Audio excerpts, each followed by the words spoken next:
Era un viernes soleado en Dallas, Texas, el 22 de noviembre de 1963. El aire vibraba con la expectación y el entusiasmo de miles de personas que se habían volcado a las calles para recibir a su joven y carismático presidente, John F. Kennedy. Pocos minutos antes del mediodía, el Air Force One, el avión presidencial, aterrizó en el aeropuerto de Dallas. Al descender, la primera dama, Jacqueline Kennedy, con su elegancia innata, recibió un ramo de rosas rojas de manos de la esposa del alcalde de la ciudad. Las nubes matutinas, que habían cubierto el cielo, se habían disipado, dejando un cielo despejado que invitaba a la celebración y al contacto directo con la multitud. En una decisión que, en retrospectiva, se tornaría fatídica, un agente del servicio secreto optó por retirar la capota de la limusina presidencial. Un reportero local, Jim Lehrer, había preguntado sobre esta decisión, y la respuesta de la gente, transmitida por radio policial, resonó con una ironía póstuma. Despejado en el centro de Dallas, quitad la capota. Esta elección permitiría a las multitudes ver mejor al presidente, pero también lo dejaría peligrosamente expuesto. El presidente Kennedy, con una sonrisa que ya era un ícono, se tomó el tiempo para conectar con la gente, bajando de la limusina en 2 ocasiones. La primera para saludar a un grupo de niños que se agolpaban emocionados, y la segunda para estrechar la mano de una monja que había llevado a sus alumnos a ver al primer presidente católico de Estados Unidos. La comitiva presidencial, que incluía al gobernador de Texas, John Connally, y a su esposa, Nellie, así como a los agentes del servicio secreto Roy Kellerman y Bill Greer, tenía un objetivo claro: potenciar la popularidad de los demócratas en el estado sureño de cara a las elecciones presidenciales de 1964. Kennedy le había pedido a su esposa, Jackie, que se quitara las gafas de sol, un gesto que subraya la intención de proyectar cercanía y apertura. Sin embargo, a pesar de la aparente euforia, la ciudad de Dallas arrastraba una reputación de extremismo político, un territorio de chalados, como el propio Kennedy, según los documentos, le había dicho a su esposa antes de desayunar ese día. Si alguien quiere dispararme con un rifle desde una ventana, nadie puede pararlo. Así que ¿por qué preocuparse? Esta premonición helada se cumpliría con una precisión escalofriante. El entorno del presidente había sopesado de hecho la posibilidad de excluir a Dallas del programa oficial del viaje, conscientes de la abundancia de grupos ultraconservadores y segregacionistas en la ciudad. El periódico local, el Dallas Morning News, intentó suavizar esta imagen con un editorial conciliatorio, pero la misma edición incluía un anuncio amenazador, financiado por un grupo ultraconservador, que resonaba con una inquietante ironía. La limusina, un Lincoln negro, se deslizaba a un ritmo casi de paseo, completamente descapotada. Eran las 12:30 del mediodía cuando la comitiva atravesó el centro de Dallas entre vítores y se dirigió hacia un almuerzo, tomando un doble giro que colocaría al presidente a tan solo 80 metros de una ventana del 6º piso de Almacén de Textos de Texas, un edificio que se encontraba estratégicamente junto a la ruta de la comitiva. En ese instante, Abraham Zapruder, un ciudadano cualquiera, grababa la escena con una cámara Super 8 milímetros que acababa de adquirir, capturando inadvertidamente uno de los momentos más trágicos de la historia moderna. Entonces la tragedia golpeó. El primer disparo estremeció la plaza Dealey. El gobernador John Connally, que iba en el coche con su esposa, recordó haber oído lo que supuso era un disparo de rifle, pensando que provenía de atrás de él. Esa bala, según la versión más aceptada, erró su objetivo y se perdió, impactando en el pavimento. Apenas 4 segundos después, se oyó un segundo disparo. La cámara de Zapruder captó nítidamente el gesto del presidente llevándose las manos al cuello con signos de ahogo y dolor en el rostro. La primera dama, Jacqueline, gritó desesperada: «Han disparado a mi marido». Casi simultáneamente, el gobernador Connally, también herido, exclamó: «Dios mío, nos van a matar a todos», empapado de sangre, ya que una de las balas le había alcanzado por la espalda y le había salido por el pecho. La versión más aceptada, posteriormente, indicaría que esta bala, la segunda, había golpeado al presidente en la garganta y luego había continuado su trayectoria para herir a Connally, una teoría que se conocería como la de la bala mágica. Jacqueline, horrorizada, intentó ayudar a su marido, que seguía ahogándose mientras el coche avanzaba lentamente. El escolta presidencial, Clint Hill, al oír el segundo disparo, saltó sobre la limusina abalanzándose sobre la parte trasera del vehículo para proteger a la pareja presidencial. Unos 3 segundos después de la reacción inicial del presidente, según el metraje de la cinta Zapruder, una tercera bala impactó brutalmente contra la cabeza de John F. Kennedy. El sonido fue descrito por el escolta presidencial Clint Hill como el de un melón estampándose contra el cemento. La sangre, el cerebro y los trozos de cráneo salieron de la cabeza del presidente y salpicaron la cara y la ropa de Hill, así como de Jacqueline Kennedy. La primera dama gritó con desesperación: «Mi marido está muerto, tengo su cerebro en mis manos». La bala había esparcido su cerebro por el asfalto, causándole la muerte cerebral de inmediato. La ama de casa Gail Newman, quien presenció el crimen de cerca, con sus 2 hijos y su esposo, describió: el presidente se llevó la mano al oído derecho y la sangre empezó a brotar. En ese instante de caos, Jacqueline, fuera de sí, intentó salir del coche trepando por la parte trasera, pero Clint Hill la retuvo impidiendo que cayera del Lincoln. Segundos después, el vehículo aceleró, abandonando la Plaza Dealey y el objetivo de la cámara de Zapruder. Inmediatamente después de los disparos, el caos se apoderó de Dealey Plaza. Varios testigos, hasta 5 de ellos, afirmarían haber visto un rifle asomándose desde el 6º piso del almacén de libros de textos donde trabajaba Oswald. Entre ellos, el fotógrafo local Bob Jackson le indicó a su colega Tom Diller que apuntara su lente en esa dirección. Una fina capa de yeso había caído sobre la cabeza del empleado afroamericano Bonnie Ray Williams, que se había asomado a una ventana del 5º piso del almacén para ver a Kennedy, desprendiéndose por el estruendo de los disparos. Su colega Harold Norman, en el piso de arriba, había oído los casquillos caer. Ese fue el lugar donde la policía encontraría más tarde el rifle de Oswald y un muro de cajas de libras que protegía la ventana desde donde se disparó. El primer policía en entrar en el edificio fue el agente Marion Baker, quien rápidamente sospechó que los disparos podían haber provenido de la azotea del almacén. Ascendió por las escaleras con el revólver en la mano, acompañado por el conserje, consciente de que no había tiempo que perder. Al llegar al 2º piso, Baker vio un hombre con expresión indiferente que se dirigía hacia la sala donde almorzábamos empleados. Le gritó que se detuviera y le preguntó al conserje, quien inmediatamente reconoció al hombre como Lee Harvey Oswald y le dio permiso para salir. Una empleada recordaría al presunto magnicida con un refresco en la mano, murmurando una respuesta indescifrable al serle informado de que le habían disparado al presidente. El cuerpo de John F. Kennedy fue trasladado de inmediato al Parkland Hospital, llegando apenas 6 minutos después del último disparo. A pesar de los esfuerzos frenéticos de los doctores James Carrico y Malcolm Perry, los primeros en atenderlo, no había esperanza. El presidente había llegado al hospital sin 1/3 de su masa cerebral. Jacqueline Kennedy, empapada de la sangre de su esposo, se resistía a separarse de él, sentada sobre un parche de sangre. El agente Emory Roberts tuvo que pedirle: «Déjenos sacar al presidente». Clint Hill, el mismo agente que intentó protegerlos en la limusina, se dio cuenta de que Jackie no quería que la prensa fotografiara a su esposo en ese estado, y cubrió el cuerpo de JFK con su chaqueta. En medio del caos, un agente del servicio secreto encontró un casquillo de bala en el hueco de la capota de la limusina y lo dejó sobre el asiento trasero. Sin embargo, otro agente no identificado ordenó limpiar el vehículo ensangrentado con una fregona, una acción que eliminó cualquier posibilidad de determinar la trayectoria de las balas y sembró más dudas sobre la investigación futura. En el hospital, un médico le dio la terrible noticia a Jackie y un sacerdote le administró a su esposo la extrema unción. Las autoridades recordaron que las leyes exigían una autopsia inmediata antes de levantar el cadáver del presidente. Sin embargo, la prioridad absoluta del servicio secreto era sacar de Dallas a Lyndon B. Johnson, quien era ahora el nuevo presidente, por temor a que el magnicidio fuera el preludio de un ataque más amplio sobre la ciudad. El problema era que Johnson no quería irse sin Jackie, y Jackie no quería irse sin el cuerpo de su esposo. Ignorando la advertencia del forense del condado, el servicio secreto llevó el cadáver del presidente asesinado al compartimento posterior del Air Force One, donde Johnson esperaba para jurar el cargo. El acto duró solo 28 segundos, presidido por la jueza tejana Sarah T. Hughes. Las persianas de las ventanas del avión estaban bajadas por miedo a un ataque, y Johnson no pronunció su juramento sobre la Biblia, sino sobre un misal católico que un asesor de Kennedy encontró en el dormitorio del avión presidencial. 13 minutos antes de las 3 de la tarde, el avión despegó. En el vuelo de regreso a Washington, que duró 2 horas y 6 minutos, Johnson comenzó a preparar su primer discurso como presidente.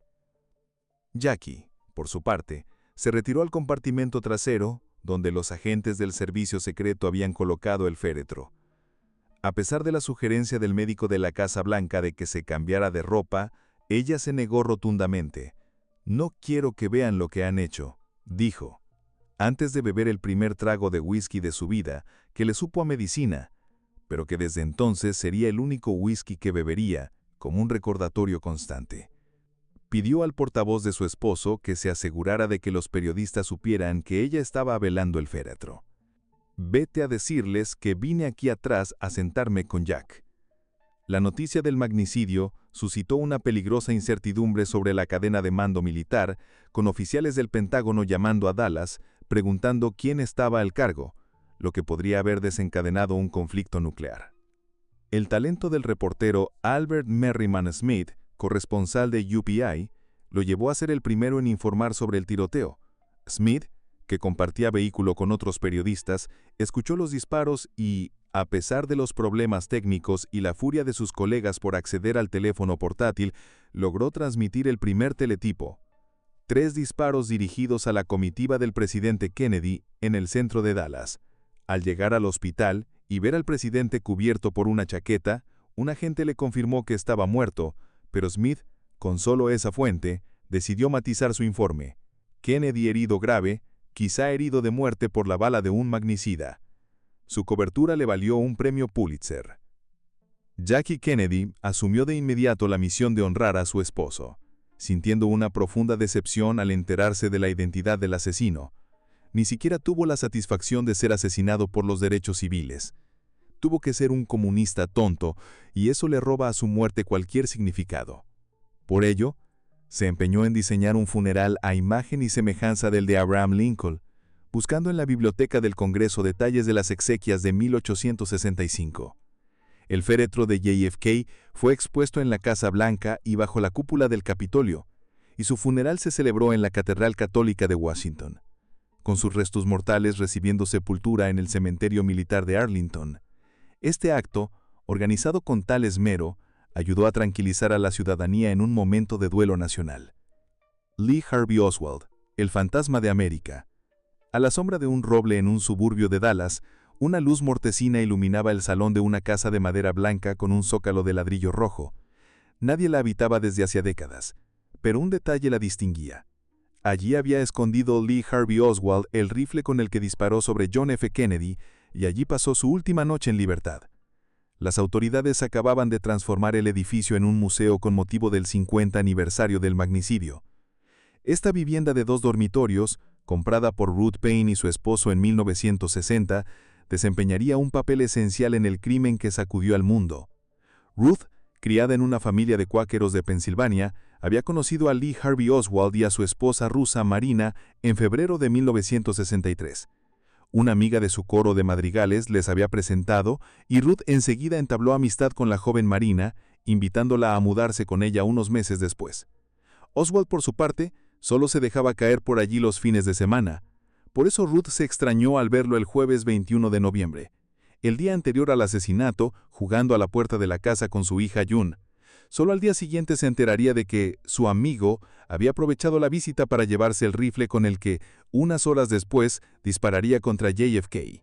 El rifle, un arma de fuego que apenas le había costado $12.78, había sido adquirido por el magnicida por correo unos meses antes en una armería de Chicago. Oswald lo había envuelto en una blanca, verde y marrón y lo guardaba entre sus pertenencias en el garaje de la familia Paine.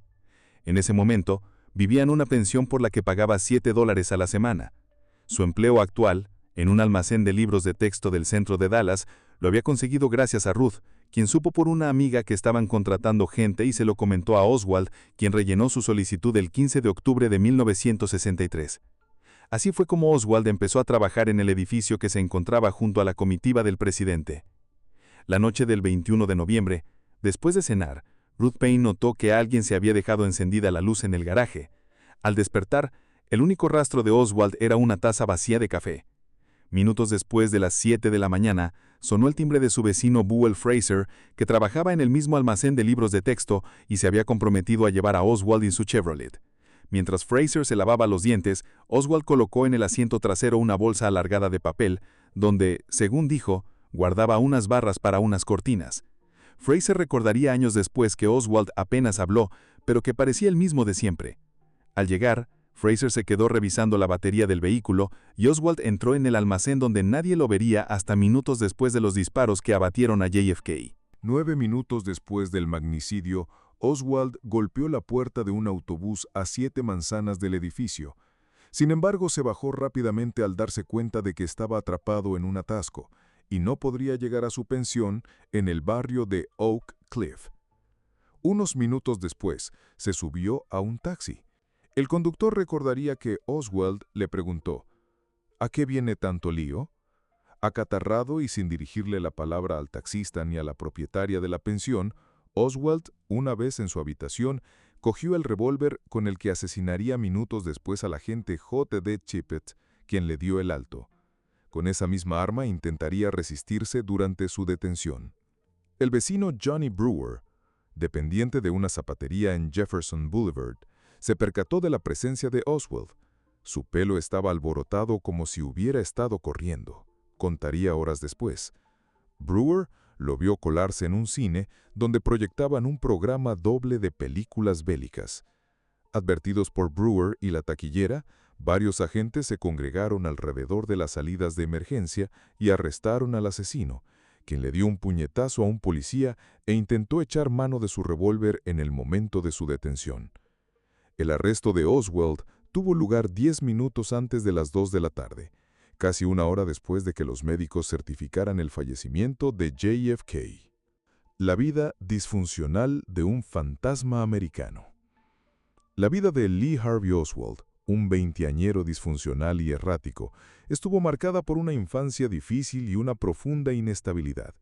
Su padre había muerto 2 meses antes de su nacimiento, y la inestabilidad de su madre lo llevó a mudarse 20 veces entre Dallas, Fort Worth, Nueva Orleans y Nueva York, antes de los 17 años.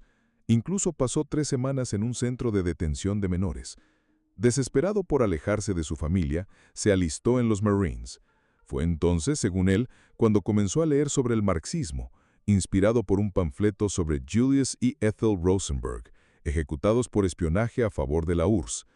Escribió al Partido Socialista Americano y se fue a California, donde fue asignado a un carguero. El barco lo llevó a Japón, donde trabajó como operador de radar para los aviones espía U-2. A pesar de su servicio, fue sancionado varias veces por sus explosiones violentas. Cuando fue enviado de vuelta a California, su única obsesión era marcharse a la Unión Soviética, y no lo disimulaba. Ponía canciones en ruso que se oían desde fuera de los barracones y llamaba camarada a sus compañeros, quienes lo apodaron Oswaldskovich. En septiembre de 1959, se embarcó hacia Francia, supuestamente para estudiar en Suiza, pero terminó en un tren de Helsinki a Moscú. Recién cumplidos los 20 años, se presentó en la Embajada de Estados Unidos anunciando que renunciaba a su ciudadanía. Sin embargo, el KGB no mostró interés en él y quiso devolverlo a su país, lo que lo llevó a un intento de suicidio al cortarse la muñeca izquierda, deteniendo así la operación. Consiguió quedarse, y para que no molestara y estuviera lejos de los periodistas occidentales, las autoridades rusas lo enviaron a Minsk. Uno de los grandes enigmas de la vida de Oswald es la relación con los servicios secretos rusos. Marina Prusakova, la mujer con la que se casaría, es sospechosa de haber sido reclutada como espía. El KGB, si bien lo controlaba y transcribía hasta sus conversaciones en la cama, no lo consideraba de interés para su organismo y nunca lo reclutó como agente. Incluso se albergaban dudas sobre si él podría ser un espía estadounidense. Oswald se había ofrecido a dar información sobre los aviones espía con los que había trabajado en Japón. Curiosamente, cuando el piloto de un U-2, Francis Gary Powers, fue derribado en mayo de 1960 y capturado, Powers contaría al ser liberado que en su interrogatorio había un oficial con acento americano que parecía más tonto que el pomo de una puerta. La familia de Powers recordaba que, al ver a Oswald en televisión antes del asesinato, el piloto se puso muy nervioso y dijo tener que avisar a alguien. En la Nochevieja de 1960, Oswald, feliz después de cenar con la familia de su amada Ella German, decidió que quería casarse con ella. Una decisión que, según el autor Peter Savodnik, pudo haber cambiado la historia. Había conocido a Ella la primavera anterior en la fábrica de radios y televisiones, donde el KGB había enviado al ex-marine desertor. A Oswald la admiraba, describiéndola en su diario como una belleza judía de pelo negro sedoso, con bonitos ojos negros y piel tan blanca como la nieve, una hermosa sonrisa y naturaleza buena pero impredecible. Su único defecto para él era que, a los 24 años, seguía siendo virgen. Al proponerle matrimonio en Año Nuevo, él la dudó y finalmente lo rechazó, temiendo que lo deportaran por ser estadounidense. Savodnik sugiere que si Oswald se hubiera casado con Ella, su vida hubiera tomado un rumbo diferente, pues era el esfuerzo más sincero que hizo para encontrar un hogar. La propia Ella, entrevistada décadas después, lamenta que probablemente se casaría con Oswald si pudiera volver atrás, pues no lograba reconciliar al amable Oswald que conoció con la imagen del asesino. Pocos días después de ser rechazado por Ella, escribió en su diario que quería marcharse de la Unión Soviética, alegando que Rusia había traicionado el verdadero marxismo. A pesar de que ya estaba en trámites para regresar a Estados Unidos, conoció a Marina en marzo de 1961 en un baile y se casó con ella un mes después, a pesar de seguir obsesionado con Ella. Regresaron a Estados Unidos con su hija recién nacida un año después, con la ayuda del Departamento de Estado, pero su retorno resultó ser un error. Los 17 meses previos a su muerte fueron para Oswald un periodo de violencia y comportamiento errático. Cambió de casa una decena de veces y vivió del Estado. Empezó a golpear a Marina, gritándole por trivialidades. A principios de 1963, compró con nombres falsos una pistola y un rifle, obligando a Marina a hacerle fotos posando con ellas. En abril, intentó asesinar a Edwin Walker, un exmilitar racista. Aunque falló, confesó a su mujer y le sugirió que quería matar a Nixon. La relación de Oswald con los servicios secretos estadounidenses en aquellos meses sigue siendo uno de los puntos oscuros que han alimentado las teorías conspiratorias. El FBI lo interrogó 2 veces, y aunque Oswald negó haber trabajado para el KGB, se negó a someterse al detector de mentiras. Un capítulo crucial y aún enigmático fue su viaje a México en septiembre de 1963, a punto de nacer su segunda hija. Su intención era mudarse a La Habana o a Moscú. El martes 1 de octubre de 1963, un hombre enjuto, Lee Harvey Oswald, liquidó su cuenta en el Hotel Comercio de Ciudad de México. Después de 4 días completos, no había logrado ningún resultado. Con expresión perdida, se dirigió a la terminal de transportes del norte y tomó el asiento número 12 del autobús de la línea 332. El billete marcaba como destino Nuevo Laredo, en la frontera con Estados Unidos. Pero para Oswald, ese destino se le quedaba corto. 53 días después, este mismo hombre mataría al 35º presidente de Estados Unidos. La estancia de Oswald en México encierra una de las grandes incógnitas del crimen. Aunque al inicio de la investigación se le restó importancia, con los años se ha convertido en uno de los capítulos más intrigantes. Sus contactos con agentes del KGB y diplomáticos cubanos en la capital mexicana han inspirado todo tipo de teorías conspirativas y han puesto en evidencia el doble rasero de la inteligencia estadounidense. Los documentos revelan que los pasos de Oswald fueron advertidos y seguidos por la CIA, pero los informes que detallan sus andanzas nunca han salido por completo a la luz. Se cree que si hubieran actuado conforme a su información, posiblemente Oswald habría sido frenado antes de la llegada de Kennedy a Dallas. La Dirección Federal de Seguridad, DFS, la Policía Secreta Mexicana, bajo las órdenes de Fernando Gutiérrez Barríos, redactó detallados informes e interrogó a todos con quienes se había entrevistado Oswald. Estos documentos, ahora desclasificados, revelan la personalidad zigzagueante y herida de Oswald. Cruzó el río Bravo el 26 de septiembre de 1963, haciéndose pasar por fotógrafo. En su viaje en autobús, no ocultó sus simpatías comunistas, hablando con turistas australianos sobre sus años en la URSS y recomendándoles el Hotel Cuba. Él mismo se alojó en el Hotel Comercio. Una vez en Ciudad de México, lo primero que hizo fue dirigirse a la embajada cubana. Allí solicitó un visado en tránsito para la URSS, mostrando su pasaporte, su antigua cédula de trabajo soviética, su documento marital y afirmando ser miembro del Partido Comunista de Estados Unidos. La empleada que lo atendió, Silvia Tirado de Durán, inició la tramitación y le pidió fotografías nuevas. Oswald salió a buscarlas y aprovechó para ir a la legación soviética, donde se entrevistó con 2 agentes del KGB que actuaban como funcionarios consulares. Les aseguró que el FBI no le dejaba vivir y expresó su deseo de obtener un visado lo más pronto posible. Cuando le explicaron la lentitud del proceso, Oswald estalló con el rostro enrojecido, espetándole a uno de los rusos: «Esto va a terminar para mí en tragedia». Posteriormente, regresó a la embajada cubana para entregar las fotografías, pero nuevamente perdió los estribos al saber que sin la autorización soviética no podía conseguir el permiso cubano. Sus gritos hicieron que la secretaria Tirado llamara al cónsul para que tratara de calmarlo. Fue en vano. Ante la actitud violenta del estadounidense, el diplomático se incendió y le anunció que no le concedería la visa. Oswald, con 23 años, estaba en caída libre. Quienes lo vieron lo describieron como un hombre mal vestido, colérico y terco. Al día siguiente, sábado, regresó a la legación rusa. Los funcionarios se preparaban para un partido de voleibol. En tono dramático, insistió en que necesitaba el visado. Lloró, dijo que temía al FBI y sacó un revólver como muestra de que estaba amenazado, dejándolo sobre una mesa. Un funcionario lo descargó con cuidado. Ante las negativas, Oswald se marchó, visiblemente quebrado. A partir de ahí, el rastro se difumina. Se sabe que el domingo acudió a los toros y visitó museos. El lunes fue a la ciudad universitaria en busca del apoyo de estudiantes castristas, pero de nada le sirvió. Su último movimiento registrado fue la misma noche de lunes, cuando fue visto en una fiesta de twist organizada por funcionarios cubanos. En esa celebración, a la que acudió la escritora Elena Garro, Oswald supuestamente se encontró con Silvia Durán, con quien se ha llegado a especular que tuvo una relación sentimental. Garro recordaría después verlo hablando con dos hombres junto a una chimenea.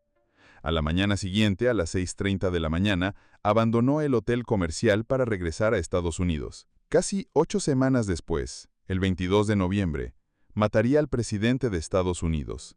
Y 2 días después, sería asesinado por el mafioso Jack Ruby. La muerte de Oswald a manos de Jack Ruby, ocurrida en directo por televisión mientras era trasladado desde la comisaría central de Dallas, es un pilar fundamental de las teorías de conspiración. Jack Ruby, dueño de un local nocturno de la ciudad, se había criado en una familia judía de Chicago. Tenía buenas relaciones con el crimen organizado y los policías de Dallas visitaban a menudo su club de striptease. Ruby declaró haber matado a Oswald para ahorrar el mal trago de un juicio a la viuda Jackie Kennedy y para redimir a la ciudad de Dallas. Sin embargo, los documentos desclasificados revelan que el FBI había sido notificado la noche anterior por una llamada anónima de que se preparaba un atentado contra Oswald, y a pesar de que el jefe de la policía local prometió garantizar la protección necesaria, no lo hizo. El relato de Ruby tampoco concuerda con un crimen premeditado, sino con su carácter impulsivo. El funeral de Oswald fue un evento triste y solitario, celebrado por el pastor protestante Louis Saunders el 25 de noviembre de 1963. Saunders llegó al cementerio de Rose Hill en Fort Worth, esperando que las exequias fúnebres fueran oficiadas por 2 colegas luteranos.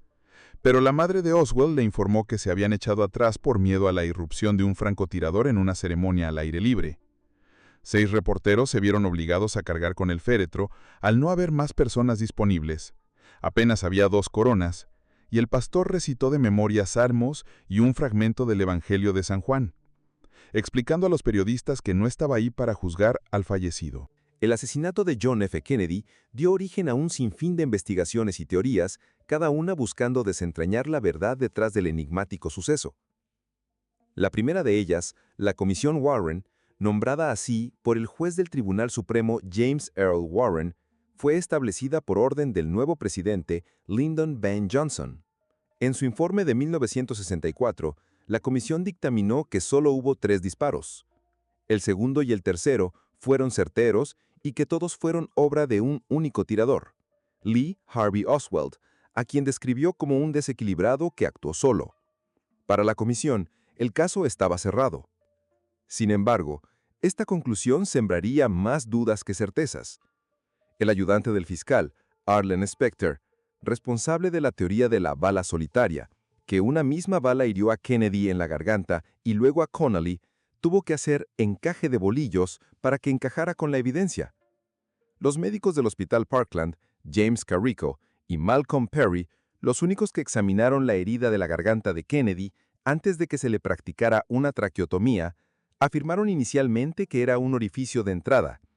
Esta versión contradecía la trayectoria que la bala habría tenido si Oswald, disparando desde el 6º piso detrás del presidente, hubiera sido el único tirador. Bajo interrogatorio de Specter y conociendo las evidencias contra Oswald, los médicos acabaron cediendo y admitiendo que, en ese caso, la herida podría ser un orificio de salida. Esto, según los documentos, reveló cómo los investigadores de la comisión y los agentes del FBI trabajaron más para consolidar la versión del único sospechoso, Oswald, establecida en las 24 horas siguientes al asesinato, que para recabar información relevante. Se discriminaron e incluso alteraron testimonios de testigos que afirmaban haber oído disparos desde el montículo del Grassy Knoll, una ubicación completamente diferente a la ventana de Oswald. Las sospechas también se vieron potenciadas por una serie de errores policíacos. Las autoridades no acordonaron la Plaza Dealey, permitiendo que decenas de ciudadanos deambularan por ella. Un estudiante, Bill Harper, incluso encontró un trozo del cráneo de JFK en el césped. Además, un agente del servicio secreto encontró un casquillo de bala en el hueco de la capota de la limusina y lo dejó sobre el asiento trasero, pero otro agente no identificado ordenó limpiar el vehículo ensangrentado con una fregona, eliminando cualquier posibilidad de determinar la trayectoria de las balas y sembrando más dudas sobre la investigación. La reapertura del caso y la teoría de la conspiración. A pesar del cierre oficial, en 1976, un comité de la Cámara de Representantes reabrió el caso. 3 años después, en 1979, concluyeron que hubo 4 disparos, probablemente 2 tiradores y, por lo tanto, una conspiración. La prueba fundamental fue una grabación de una de las radios de las motos de la policía de Dallas que acompañaban el desfile. La radio, encendida, registró las detonaciones. El análisis acústico comprobó que fueron 4, no 3, y que las 2 últimas fueron prácticamente simultáneas, lo que hacía imposible que fueran realizadas con el fusil de cerrojo de Oswald. Los estudios acústicos, basados en la posición de la moto, concluyeron que los 3 primeros disparos procedían de la 6ª planta del almacén, como dijo la Comisión Warren, pero no el 4º, que procedía de la valla del Grassy Knoll, con una probabilidad del 96%. Este comité respaldó el testimonio de testigos, como Lee Bowers, que el FBI había rechazado 15 años antes, quienes afirmaban haber oído disparos e incluso destellos o humo desde aquella zona. Sin embargo, los forenses consultados, aunque criticaron la forma en que se llevó a cabo la autopsia, coincidieron en lo esencial con sus predecesores. La herida mortal en la cabeza fue causada por una bala disparada de arriba y atrás, y el orificio de la garganta era de salida, consecuencia de una bala que había entrado por la parte posterior del cuello. En resumen, el comité concluyó que Oswald no era el único autor de los disparos, pero que fueron sus 2 balas las que hirieron y mataron a Kennedy. El 4º disparo, del segundo tirador, simplemente falló. Durante la presentación de las conclusiones del comité, su presidente, Robert Blakely, explicó que, aunque no disponían de evidencias suficientes, el capo de la mafia de Luisiana, Mississippi y Texas, Carlos Marcello, tuvo los motivos y la oportunidad de hacerlo, y pidieron al FBI que investigara esta posibilidad. A título personal, Blakely dejó caer a la prensa que él creía que había sido una conspiración ordenada por la mafia. La conspiración invisible o las sombras han perseguido el caso Kennedy. Desde el escándalo de Watergate, que reveló las mentiras de Nixon y el espionaje al Partido Demócrata, el país se alertó sobre posibles encubrimientos gubernamentales. La emisión por primera vez de la cinta Zapruder en televisión en 1975, que hasta entonces había sido enigmática y solo vista por un selecto grupo de investigadores, fiscales y periodistas, aumentó las dudas. Esta grabación fue crucial y llevó a la creación de la Comisión Rockefeller, para responder a operaciones de la CIA y a la cuestión de la herida en la cabeza de Kennedy. Previamente, el Comité Church había descubierto que Estados Unidos, a pesar del tratado secreto con la URSS, seguía realizando operaciones encubiertas en Cuba, denominadas genéricamente Operación Mangosta, con el objetivo de asesinar a Castro y sabotear su régimen comunista. El fiscal de distrito de Nueva Orleans, Jim Garrison, llevó a cabo una investigación relevante en los años 60, encontrando lazos entre Oswald y el movimiento anticastrista a través de personajes como David Ferrie, Guy Bannister y Clay Shaw. Aunque el caso de Garrison se olvidó tras un juicio fallido, Oliver Stone lo rescataría en su película JFK, Caso Abierto. Este camino, el de los lazos de Oswald con los anticastristas, probaría ser el más transitado en las investigaciones documentadas sobre el asesinato, llevando casi siempre al mismo nudo gordiano, Cuba y las relaciones con Estados Unidos. Las operaciones de la CIA contra Castro y las de la mafia se entrelazaban. La Cosa Nostra había perdido su centro de juego y lavado de dinero en Cuba tras la revolución, y la CIA había perdido un territorio cercano que se convertiría en aliado soviético. El telón de fondo era claro: la fallida invasión de Bahía de Cochinos en 1961, donde Kennedy autorizó el plan pero prohibió el apoyo aéreo indispensable a los rebeldes anticastristas, lo que resultó en un fracaso. Luego, la crisis de los misiles de Cuba en octubre de 1962, que llevó al mundo al borde de una guerra nuclear, y que Kennedy resolvió con un pacto secreto con Khrushchev, cediendo bases de misiles en Turquía a cambio de la retirada de los misiles soviéticos de Cuba y el compromiso de Estados Unidos de no intentar derrocar a Castro. Los documentos desclasificados revelan también la perspectiva de la Unión Soviética sobre el asesinato de Kennedy. La muerte del presidente el 22 de noviembre de 1963 causó conmoción en la URSS. Incluso las campanas de las iglesias sonaron para honrar su memoria. Se especuló que esto se debía a que Kennedy era percibido como un líder con el que, en cierta medida, se entendían y que quería mejorar las relaciones entre los dos países, especialmente después de la crisis de los misiles. Sin embargo, los soviéticos no compraron la versión del tirador solitario. Un memorándum clasificado de 1966 del FBI establecía que los altos cargos del Partido Comunista de la Unión Soviética creían que se trató de una conspiración bien organizada por la ultraderecha de Estados Unidos para dar un golpe de Estado. Estaban convencidos de que el asesinato no fue obra de un solo hombre, sino de un cuidadoso operativo. Temían que el crimen fuera utilizado para ahondar los sentimientos anticomunistas en Estados Unidos, cerrar las negociaciones con la URSS, atacar a Cuba y desencadenar una guerra. Para apuntalar esta tesis, Moscú consideraba a Oswald un maníaco neurótico desleal a su país y a cualquier cosa, un desertor que ni siquiera había sido reclutado por la inteligencia soviética durante su estancia en la URSS. El ex coronel del KGB, Oleg Nichiporenko, quien se entrevistó con Oswald en México, lo describió como un hombre desgastado, extremadamente flaco, pobremente vestido y con todo el cuerpo temblándole. Afirmó que era imposible que Oswald hubiera sido el ejecutor material del asesinato. Nichiporenko y otros agentes del KGB habían descartado a Oswald como posible agente porque carecía de las aptitudes requeridas. Lo veían como un neurasténico. Incluso hubo especulaciones soviéticas, registradas en documentos del FBI, que la KGB poseía datos que supuestamente apuntaban que el vicepresidente Johnson fue responsable del magnicidio de Kennedy. Moscú habría instruido a los agentes secretos soviéticos a recopilar información sobre Johnson, su personalidad, biografía, amigos, familiares y apoyos. A pesar de todas las teorías, las autoridades de Estados Unidos investigaron la versión de la huella soviética, y de acuerdo con los documentos oficiales, esa hipótesis no se ha confirmado.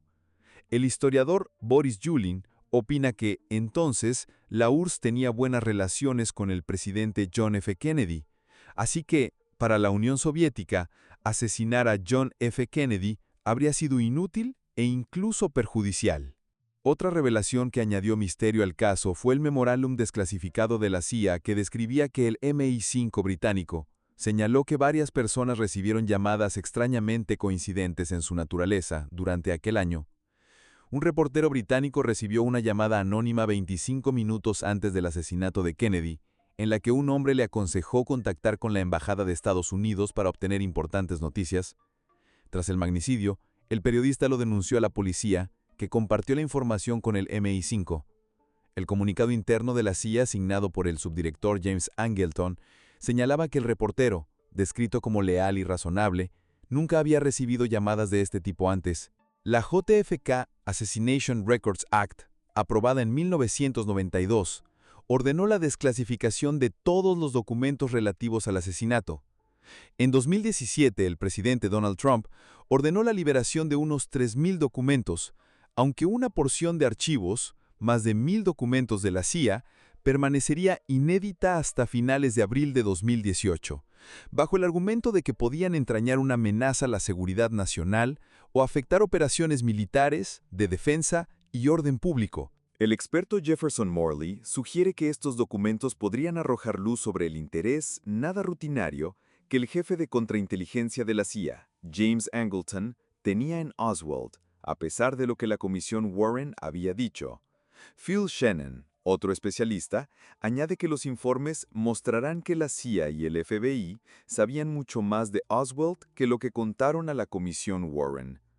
También se cuestiona si la CIA supo en tiempo real que Oswald había hablado abiertamente de matar a Kennedy en el consulado cubano en México.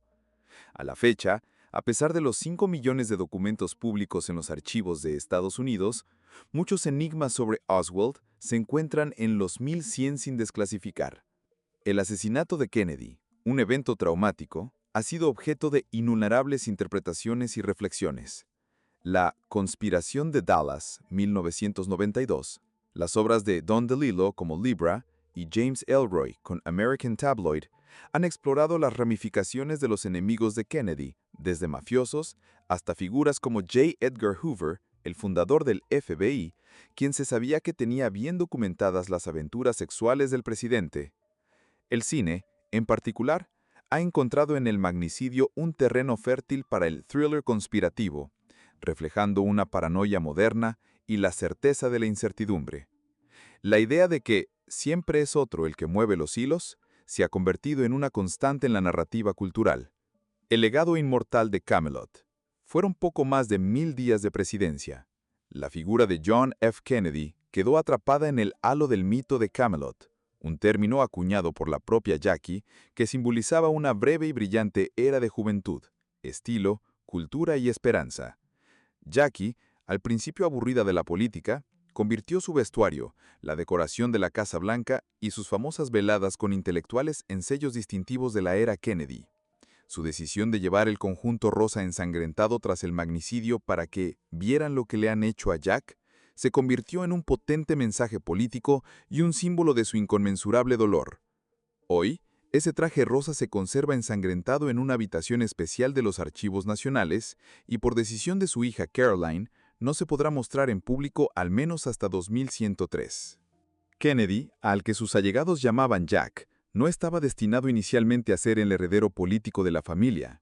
Ese papel recaía en su hermano mayor, Joe.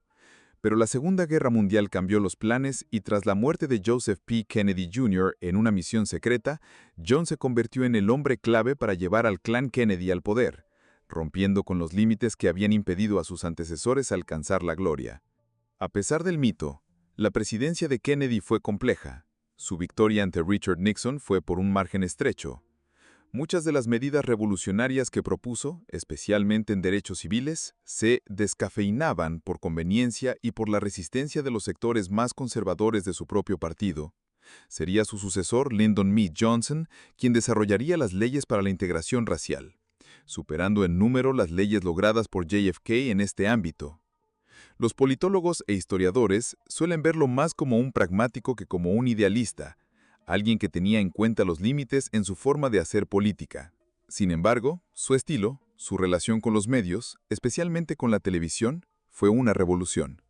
Su gabinete estaba compuesto por gente de mucho prestigio y excelente formación, y en sus momentos políticos clave, como la crisis de los misiles en octubre de 1962, demostró ser racional y tranquilo, lo que se ha convertido en un manual de gestión de conflictos. Kennedy, según sus asesores, era un idealista sin ilusiones. La pregunta de qué habría sucedido si Kennedy hubiese vivido ha ejercido un atractivo irresistible. Algunos estudiosos como James G. Blight y Janet M. Lang sugieren que Kennedy, marcado por Bahía de Cochinos y la crisis de los misiles, habría continuado resistiendo las presiones de los halcones y habría ordenado la retirada de Vietnam inmediatamente después de su reelección en 1964. Lo que habría evitado la escalada del conflicto. Incluso creen que la Guerra Fría podría haber terminado 20 años antes. Sin embargo, otros como Jeff Greenfield plantean otras variables. ¿Habría sobrevivido políticamente Lyndon Johnson, investigado por corrupción? ¿Se habría avanzado con la misma rapidez en derechos civiles con Kennedy? Greenfield lo duda, señalando que Johnson era más combativo en ese terreno. También se cuestiona si la escandalosa vida privada de Kennedy, sus infidelidades y líos amorosos, hubieran acabado con su carrera antes que una probable reelección. Además, sus múltiples y graves enfermedades y lesiones tratadas con drogas, de las que el público no sabía nada entonces, quizás le habrían retirado de la presidencia tan eficazmente como las balas de Dallas. El Dr. Feelgood, Max Jacobson, le administraba anfetaminas y esteroides y le aconsejaba mucho sexo como complemento. La historia de los Estados Unidos ha estado marcada por magnicidios y atentados. 4 presidentes, Abraham Lincoln, James A. Garfield, William McKinley y John F. Kennedy, fueron asesinados.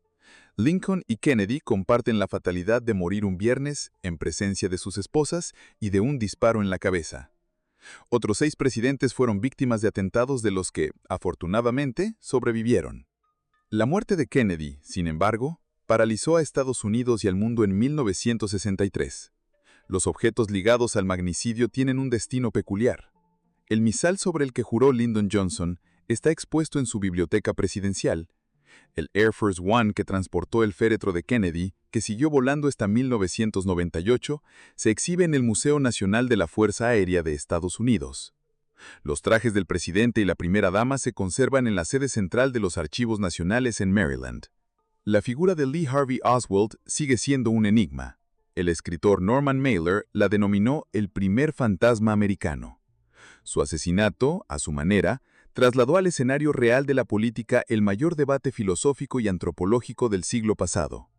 Como dejó escrito Foucault, todo, incluido el conocimiento, es quizás una ficción, el resultado del estado de permanente pelea por el poder que nos define. Conocer es sospechar. Y en el caso de Kennedy, las sombras se resisten a abandonar el crimen que hizo temblar el siglo XX americano. La desclasificación de documentos, aunque significativa, solo destapa las contradicciones del tenebroso mundo de los servicios de inteligencia y las obsesiones de una época. El odio a Fidel Castro, la política de bloques, la extraña vida del magnicida y las sospechas de una conspiración. El misterio persiste, y la pregunta ¿quién es usted, Lee Harvey Oswald?, sigue resonando. La historia de John F. Kennedy, un hombre complejo y contradictorio, cuya vida personal parecía impulsiva e irracional, pero cuyas decisiones políticas clave fueron racionales y tranquilas, especialmente durante la crisis de los misiles, sigue fascinando.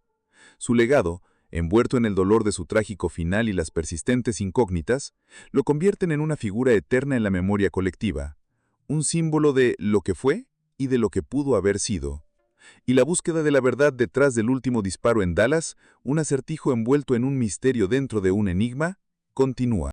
No como una larga melodía, sino como un acorde intenso y brillante, interrumpido en su clímax. Su mensaje final, destilado de sus años de servicio, sus luchas personales y su visión inspiradora, no es uno de complacencia por lo que se tiene, sino de audaz aspiración por lo que se puede llegar a ser. Es un testamento a la idea de que la grandeza no se hereda, ni siquiera desde el privilegio de una familia como la suya, sino que se forja en la arena del desafío y la responsabilidad. Él encarnó la idea de que una generación, nacida en el siglo XX y forjada en la guerra, tenía la obligación de tomar las riendas del destino. Su vida nos muestra que los mayores peligros, como estar al borde del abismo nuclear durante la crisis de los misiles, no deben paralizarnos, sino agudizar nuestro ingenio y nuestra determinación. De la misma manera, nos enseñó a mirar a las estrellas no con miedo a lo desconocido, sino con la ambición de conquistarlas, comprometiendo a una nación a alcanzar la luna.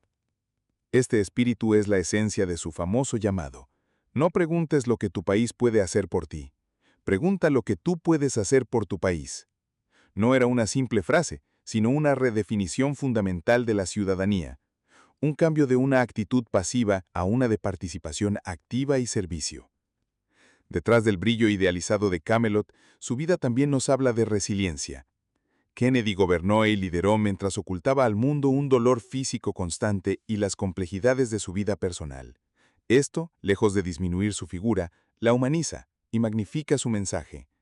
Nos enseña que el liderazgo no exige perfección, sino la voluntad de sobreponerse a las propias limitaciones para servir a un propósito mayor. Su capacidad para proyectar vigor, esperanza y confianza, a pesar de sus cargas ocultas, es una lección poderosa sobre la fuerza del espíritu humano. Al final, su legado no reside tanto en las leyes que firmó o los programas que inició, sino en la pregunta que plantó en la conciencia colectiva. ¿Qué es lo siguiente? ¿Cuál es la próxima frontera? Su vida, truncada tan violentamente, dejó una sensación de potencial incumplido, que paradójicamente se convirtió en su mensaje más duradero. Nos obliga a confrontar lo que podría haber sido y, en consecuencia, a considerar lo que nosotros mismos podemos llegar a ser. El mensaje final de su vida es, por tanto, una llamada perpetua a la acción, un recordatorio de que el horizonte siempre está más allá, y que nuestro deber no es solo contemplarlo, sino tener la audacia y el coraje de navegar hacia él.